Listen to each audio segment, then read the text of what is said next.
महाराष्ट्र की राजनीति में आए सियासी भूचाल ने एक बार फिर से भारत के दल बदल कानून की ओर लोगों का ध्यान खींचा है। महाराष्ट्र के सत्तारूढ़ गठबंधन महाविकास आघाड़ी के प्रमुख घटक शिवसेना के 55 में से 39 विधायक बागी हो गए हैं। ये विधायक अपने नेता एकनाथ शिंदे के साथ गुवाहाटी के 5 सितारा होटल में हैं। इस विद्रोह की वजह से शिवसेना नेता उद्धव ठाकरे अपने जीवन के सबसे कठिन दौर से गुजर रहे हैं। 2/3 विधायकों का समर्थन होने की वजह से एकनाथ शिंदे महाविकास आघाड़ी से बाहर निकलने के लिए अलग दल बनाने का प्रयास कर रहे हैं। शिंदे दावा कर रहे हैं कि ऐसा करना पूरी तरह से कानूनी होगा।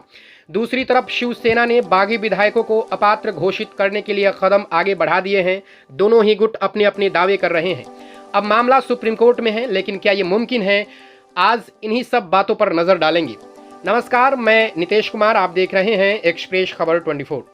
दल बदल कानून 1 मार्च 1985 में अस्तित्व में आया ताकि अपनी सुविधा के हिसाब से पार्टी बदलने वाले विधायकों और सांसदों पर लगाम लगाई जा सके। 1985 से पहले दल बदल के खिलाफ कोई कानून नहीं था। उस समय आया राम गया राम मुहावरा खूब प्रचलित था। दरअसल 1967 में हरियाणा के एक विधायक गया लाल ने एक ही दिन में 3 पार्टी बदल ली थी, जिसके बाद आया राम गया राम प्रचलित हो गया। लेकिन 1985 में राजीव गांधी के नेतृत्व वाली कांग्रेस सरकार इसके खिलाफ विधेयक लेकर आई।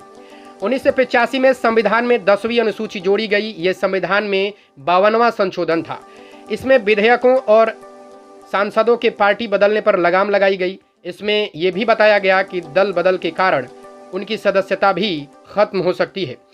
आइए अब जानते हैं कब कब लागू होगा दल बदल कानून। अगर कोई विधायक या सांसद खुद ही अपनी पार्टी की सदस्यता छोड़ देता है, अगर कोई निर्वाचित विधायक या सांसद अपने लाइन के खिलाफ जाता है, अगर कोई सदस्य पार्टी व्हिप के बावजूद वोट नहीं करता, अगर कोई सदस्य सदन में पार्टी के निर्देशों का उल्लंघन करता है, विधायक या सांसद बनने के बाद खुद से पार्टी सदस्यता छोड़ने, पार्टी व्हिप या पार्टी निर्देश का उल्लंघन दल बदल कानून में आता है। लेकिन इसमें अपवाद भी हैं। अगर किसी पार्टी के 2/3 विधायक या सांसद दूसरी पार्टी के साथ जाना चाहें तो उनकी सदस्यता खत्म नहीं होगी। वर्ष 2003 में इस कानून में संशोधन भी किया गया। जब यह कानून बना तो प्रावधान ये था कि अगर किसी मूल पार्टी में बंटवारा होता है और 1/3 विधायक एक नया ग्रुप बनाते हैं तो उनकी सदस्यता नहीं जाएगी।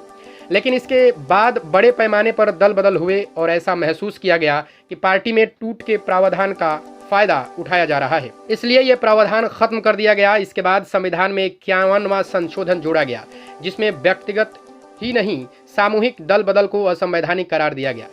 विधायक कुछ परिस्थितियों में सदस्यता गंवाने से बच सकते हैं। अगर एक पार्टी के 2/3 मूल पार्टी से अलग होकर दूसरी पार्टी में मिल जाते हैं तो उनकी सदस्यता नहीं जाएगी।